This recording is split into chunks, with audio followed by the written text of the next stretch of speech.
और अभी तो कितना सुंदर है सावन का महीना, और वो महीना जो भगवान शंकर को सबसे ज्यादा प्रिय है, बहुत प्रिय।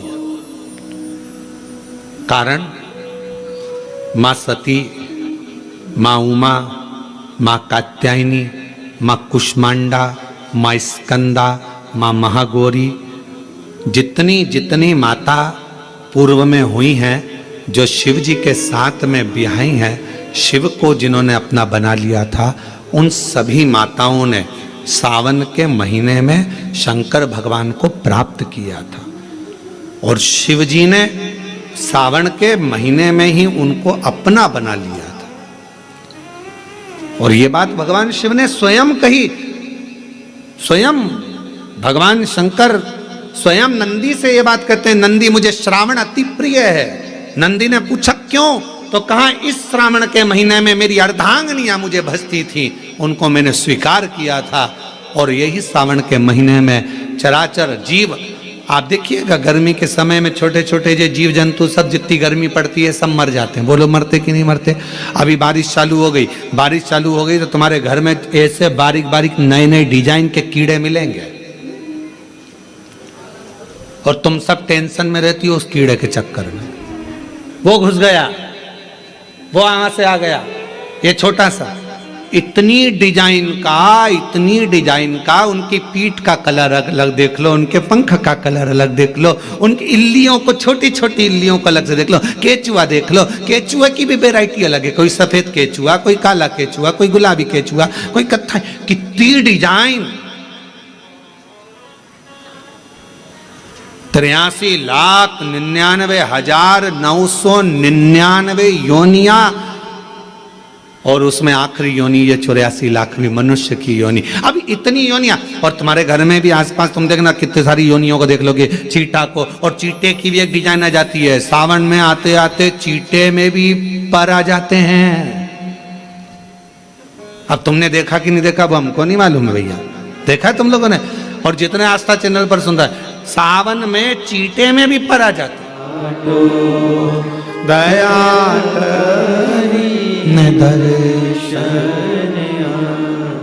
मां भ्रमण कर रही है वैकुंठ में, मां भ्रमण कर रही है ब्रह्मलोक में, मां सरयू भ्रमण कर रही है गौलोक धाम में। और बड़े आनंद के साथ घूम रही थी। तभी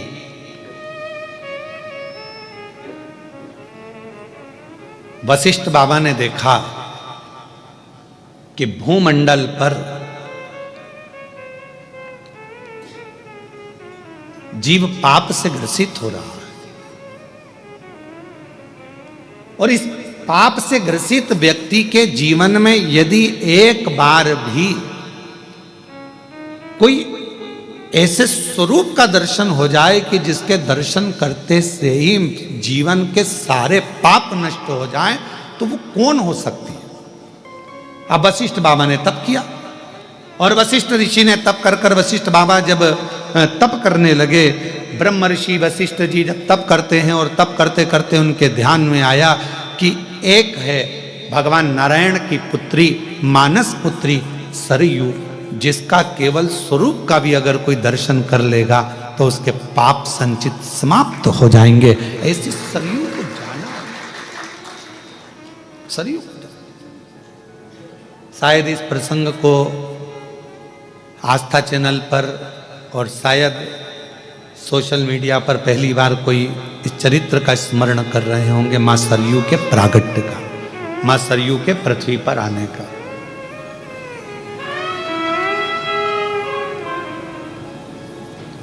कि मां सरयू पृथ्वी पर कैसे आई।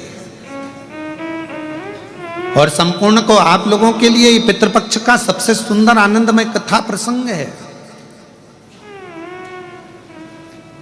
जिस प्रसंग को सुनकर आपके पितृ भी तृप्त होंगे और आप भी तृप्त होंगे। वशिष्ठ बाबा ने तप किया, ब्रह्म ऋषि वशिष्ठ तप कर रहे हैं, किसको मैं लेकर आऊं, किसका स्वरूप का दर्शन करूं जिससे संचित पाप नष्ट हो जाए मनुष्य के। तब ब्रह्म ऋषि वशिष्ठ जी ने ध्यान लगाकर देखा तो भगवान नारायण की मानस पुत्री सरयू बड़ी अच्छी है, सुंदर है, पवित्र है। अगर ये भूमंडल पर आ जाए, पृथ्वी पर आ जाए, तो इसके केवल दर्शन मात्र से जीव के पाप नष्ट हो जाएंगे। इसको लेने के लिए जाना पड़ेगा,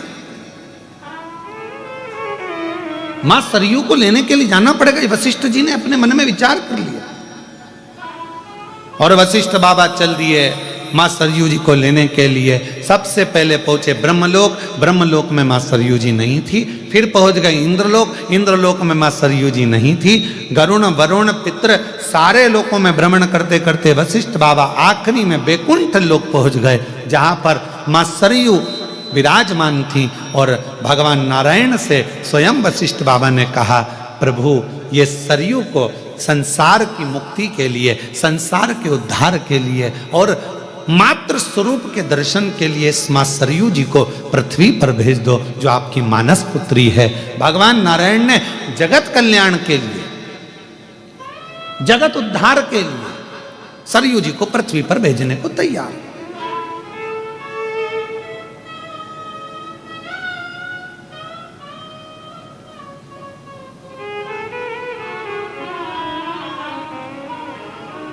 अब कई लोगों के मन में एक प्रश्न आता है, गुरुजी इस प्रसंग का शिव पुराण से कौन सा संबंध है?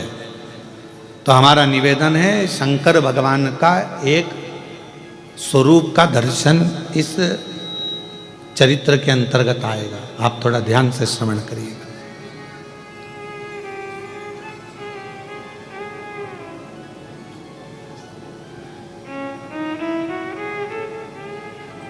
सरयू जी को दे दीजिए, ठीक है, ले जाओ। एक सड़क, एक शिक्षक, ये दोनों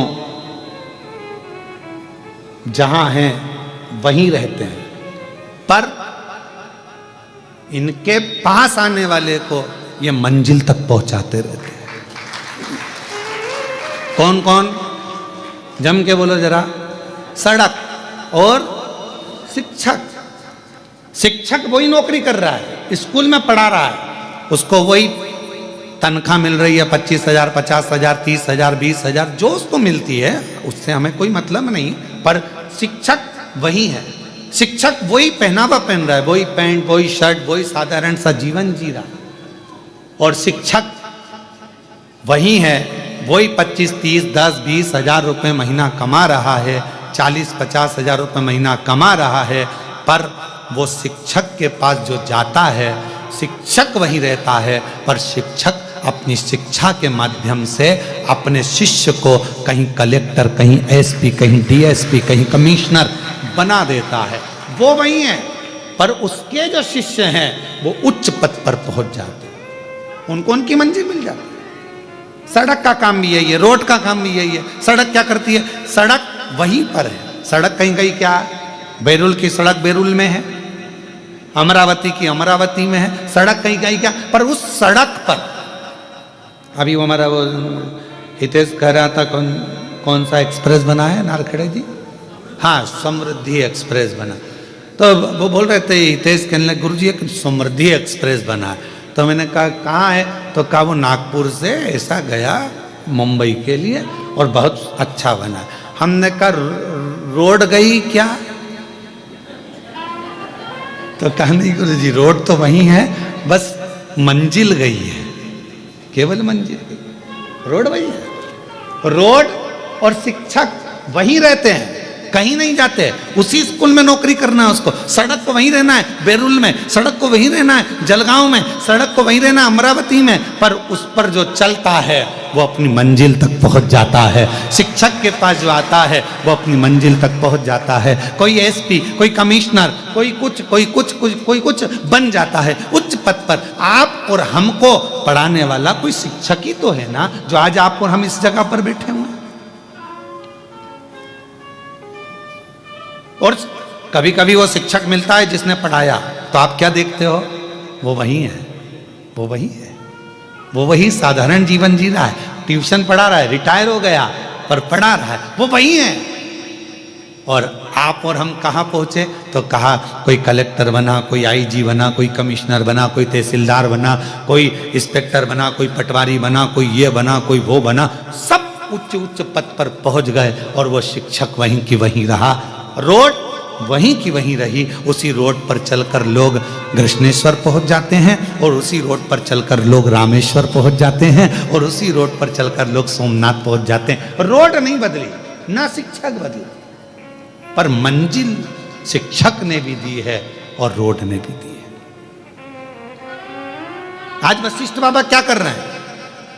ब्रह्मर्षि वशिष्ठ जी क्या कर रहे हैं? एक उच्च शिक्षक का पद अदा कर रहे हैं। एक वशिष्ठ बाबा अच्छी रोड का पद अदा कर रहे हैं कि मैं भले संसार सागर में रहूं ना रहूं, पर अगर सरयू पृथ्वी पर आ गई और मां सरयू अगर पृथ्वी पर आ गई तो जो इसका दर्शन करेगा वो कृतार्थ होता चले जाएगा, उसका पाप नष्ट होता चले जाएगा, वो पापों से मुक्त होता है। तो कर क्या रहे हैं? ये भी तो शिक्षक का काम कर रहे हैं, ये भी तो रोड का काम कर रहे हैं। तो एक रोड और एक शिक्षक कहीं नहीं जाते, वहीं रहते हैं, पर अपने आने वाले जीवों को वो कल्याण कर देते।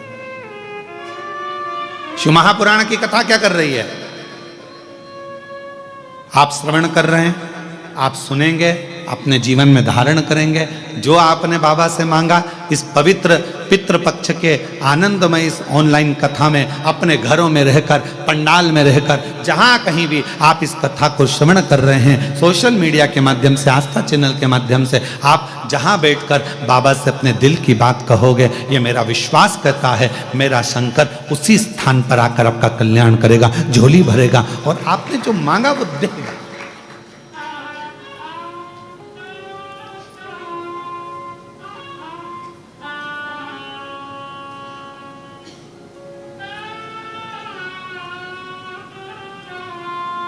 जो तुमने मांगा है वो देगा। और महादेव नमन चरणों में स्वीकार कीजिए, सबका किया है मेरा भी उद्धार कीजिए, उद्धार कीजिए।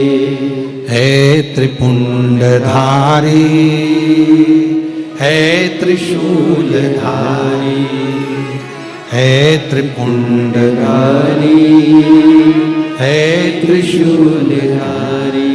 चरणों में तेरे बाबा जी पावन है चारों धाम, चरणों में तेरे बाबा जी पावन है चारों धाम।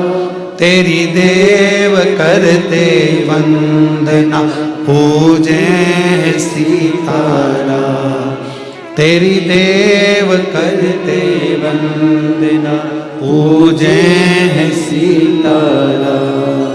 हो जाए पूरी कामना, हो जाए पूरी कामना, उपकार कीजिए, सबका किया है मेरा उद्धार कीजिए, उद्धार कीजिए। है त्रिपुंडधारी, है त्रिशूलधारी, है त्रिपुंडधारी, है त्रिशूलधारी। बाबा इतनी कृपा, इतनी करुणा करिए, इतनी दया करिए, इतनी करुणा करिए। रोड अपना काम कर रही है, शिक्षक अपना काम कर रहा है, एक माता पिता अपना काम करते हैं, उपदेश देना, समझाना, बच्चों को ज्ञान देना। समझ जाए तो उसकी जिंदगी बन जाए।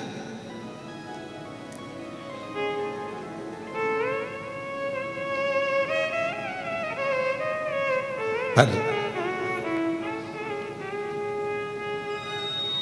एक होता है माली और एक होता है पुजारी। कौन कौन? एक माली और एक पुजारी। सही निर्णय देना रे हो बेलूर वालों, उत्तर बिल्कुल सही देना हो, सोच समझ के देना, अच्छे से देना। बाहर वाले भी जरा ध्यान लगाना है। तुम ये मत सोचना कि मैं तुमको देख नहीं रहा हूं। ध्यान में उत्तर सही देना। एक माली है और एक पुजारी है।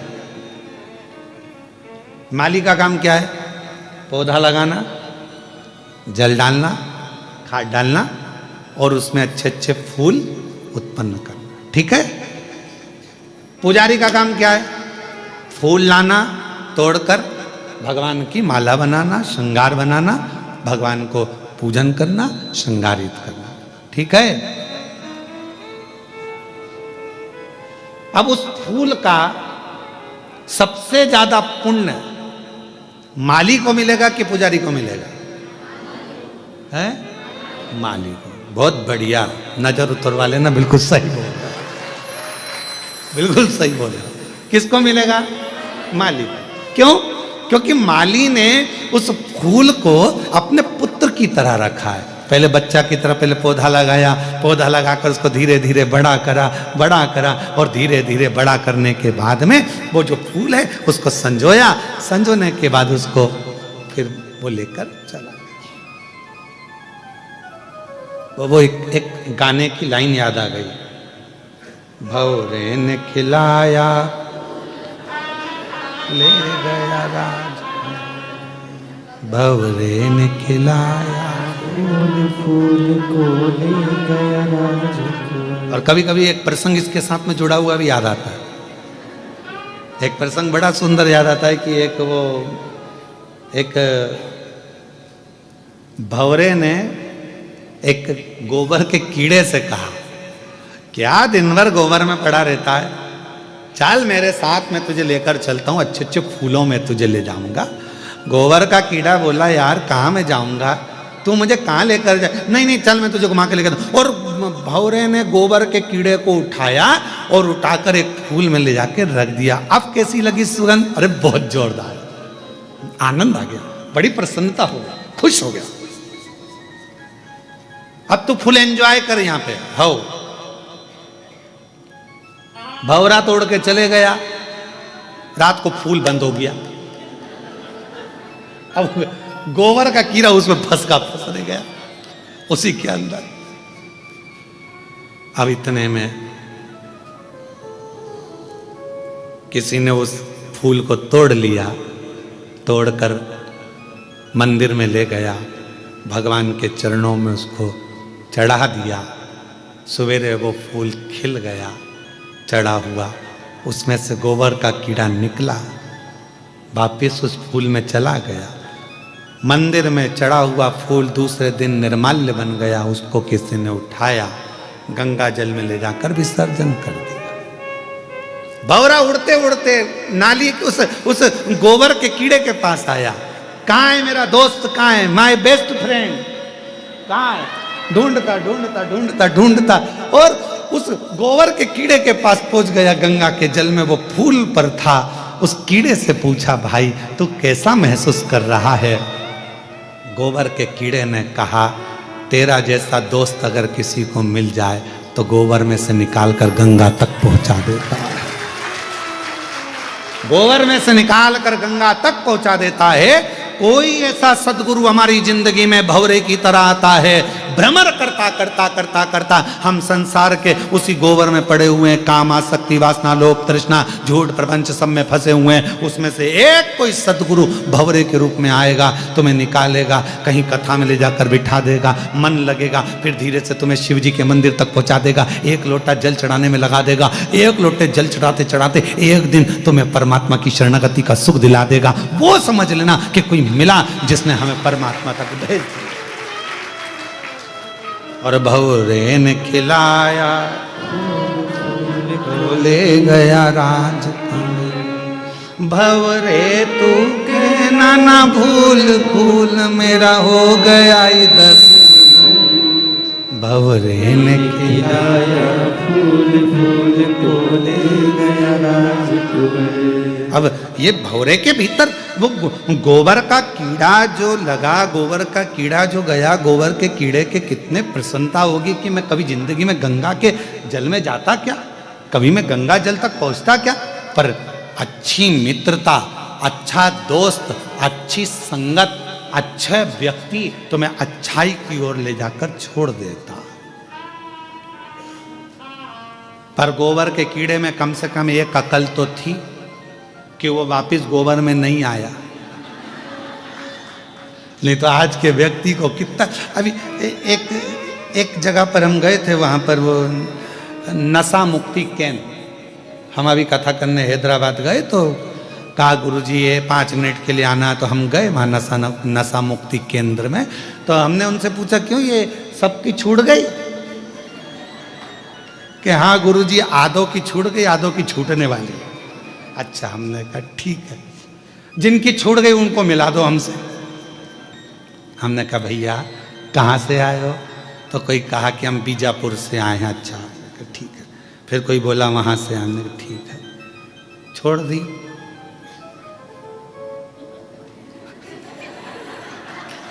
छोड़ दी तो कहते अभी छोड़ दिए। हमने कहा फिर बाद में? तो के मौसम के अनुसार देखा। क्या सोच, क्या विचार? कोई गोबर का कि उसमें समझदारी तो थी। अरे बोलो सही है कि गलत है? समझदारी थी कि नहीं उस गोबर के कीड़े में? कि इतनी अकल गोबर के कीड़े में थी कि महाराज वो गया तो वापस लौटकर गोबर में नहीं आया। बस ये समझदारी तुम्हारी जिंदगी में होना चाहिए कि अगर सियोर वाला महाराज ने कहा कि 1 लोटा जल चढ़ाओ, चढ़ाने लगो, शिव का नाम लो, लेने लगो, श्री शिवाय नमस्तुभ्यम जपते रहो। अब दुनिया के प्रपंच में फिर कोई आएगा कि तुम ये मत करो, तुम बेलपत्र मत खाओ, तुम जल मत चढ़ाओ, तुम ऐसा मत करो वैसा। हमने तो सोच लिया, अब तो एक साधे सब सधे। अब तो हमने सोच लिया कि शंकर हमारा और हम शंकर के। फिर क्या विचार कर?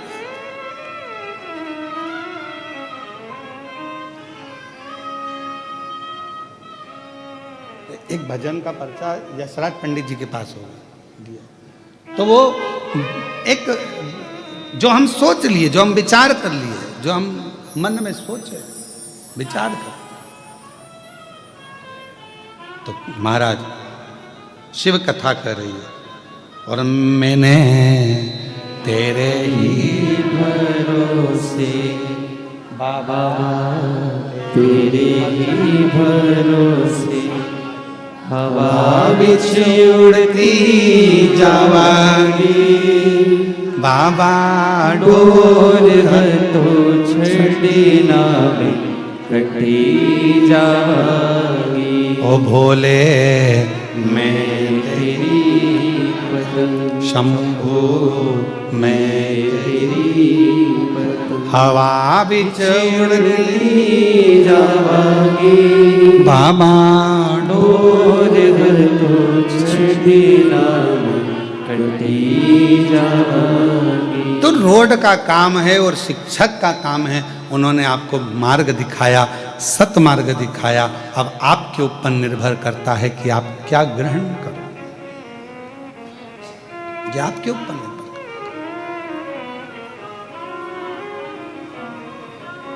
है। माली और जम के बोलो, जम के पुजारी। माली ने क्या करा? पौधा लगाया। माली ने क्या करा? फूल के पौधे को बड़ा करा। माली ने क्या करा कि फूल को पाला अपने पुत्र की तरह, और एक बेटे की तरह जब पालन पोषण कर लिया। तुम देखना, जो माली दिल से पौधे लगाता है ना, उसका फूल तोड़ के बता दो, वो तुम्हें नी गोभी का फूल बना दे। तुम तोड़ के बता दो। कोई किसान सोयाबीन लगाया, कोई किसान ने मक्का बोई, कोई किसान ने गेहूं बोया, फसल लगाई, और तुम उसके खेत को मचाओ तो वो एक एक पौधे को अपनी औलाद की तरह रखता है किसान। एक एक पौधे को, सोयाबीन का एक पौधा होगा, एक गेहूं का पौधा होगा, एक मक्का का पौधा होगा, तो वो किसान के लिए उसकी औलाद जैसा होता है, उसके बच्चे जैसा होता है कि कैसे इसमें जो दाना आएगा मैं बेचकर अपना कर्जा चुका दूंगा, मेरी घर बना लूंगा, मेरी बेटी की शादी कर दूंगा, मेरे बेटे का ब्याह कर दूंगा, मेरा मकान बन जाएगा। किसान कितनी आस लगाता है।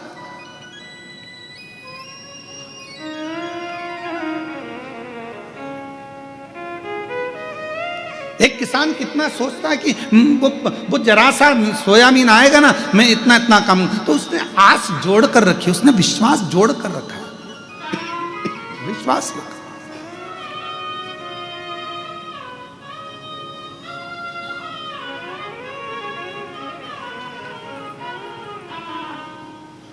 माली ने पौधा लगाया, फूल बड़ा करा, पुजारी ने फूल को तोड़ा, भगवान तक लेकर गया। मेरे बेल्लूर की जीजाओं ने बहुत अच्छा जवाब दिया कि सबसे ज्यादा पुण्य किसके खाते में जाएगा? माली के खाते में। क्यों? उसने अपने पुत्र के भाव से उसको संजोया है, और पुत्र को संजो कर उसने परमात्मा तक ले जाने के लिए छोड़ दिया है। बीच में मझधार जो बना है, बीच में सेतु जो बना है, बीच में जो मंजिल तक पहुंचाने वाला बना है, वो पूजा नहीं।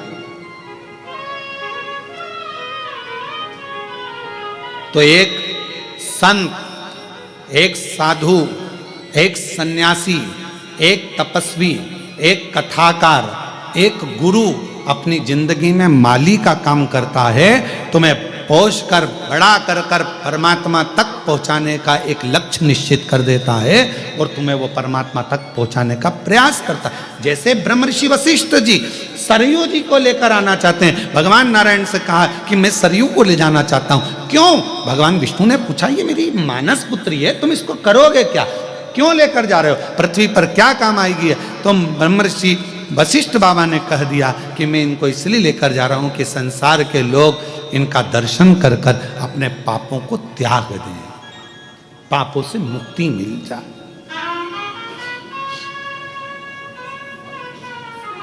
और कोई जाए जो काशी में मेरा पेगा ले जा, कोई जाए जो काशी में मेरा पैगाम ले जाना। ये कहना डमरू वाले से तुम्हारी याद आती है, ये कहना काशी वाले से तुम्हारी याद आती है। मैं खुद तो आ नहीं सकता, मेरा पैगाम ले जा, कोई जाए जो काशी में मेरा पैगाम ले जा। अगर दिल से आप भगवान को भज रहे हो, दिल से स्मरण कर रहे हो, मन से पुकार रहे हो, तो परमात्मा आपको खींच कर रखता अपने पास है।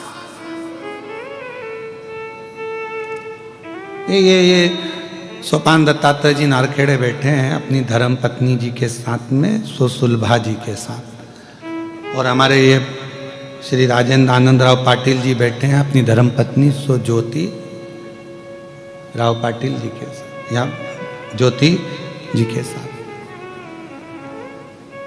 इनके कैलाश मानसरोवर के टिकट पक्के थे।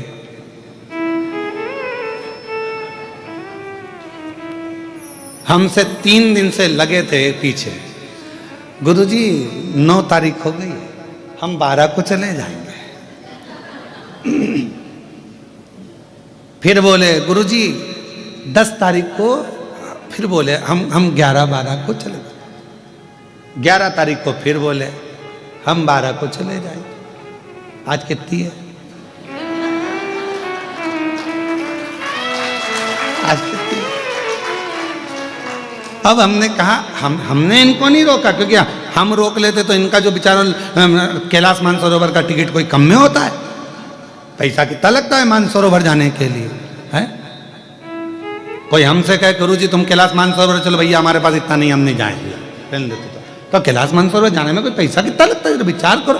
तो हम इनको नहीं बोले कि तुम टिकट कैंसिल करवाओ, वो तो शंकर जी ने कुछ ऐसी लीला रच दी। और इनको जाना था नेपाल से,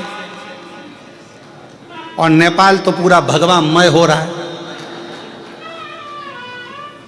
छत्रपति वीर शिवाजी महाराज की, अब पूरा नेपाल तो भगवामय हो रहा है। तो वहाँ एयरपोर्ट हुआ तो बंद, तो इनके जो जिनने टिकट बुक करे थे उन्होंने कहा आप अभी अपन बाद में चलेंगे और तुम्हारे टिकट का पैसा संचित है, रखा हुआ है, तुम टेंशन मत लेना, जो जहाँ है वहीं रहना। तो इन दोनों ने, ये दोनों बहुत समझदार हैं, ये पाटिल और नारखेड़े, इन दोनों ने फोन लगा के उनसे कह दिया भगवान ने हमारी सुन ली, सुन ली, सुन ली। और तेरी कृपा का क्या है भरोसा, कब किस पर हो जाए जरा सी। अच्छा, ये कैलाश मानसरोवर चले भी जाते थे ना तो इनके मन में रह जाता। कथा चल रही थी और 3 दिन की बची थी, वो सुन लेते तो और आनंद हो जाता। 3 दिन की थी, महाराज ने पहले बताया भी नहीं कि ऑनलाइन यहीं से करेंगे। गलती है ना सीवर वाले महाराज की बहुत बड़ी, बता देते तो हम पहले से टिकट ही नहीं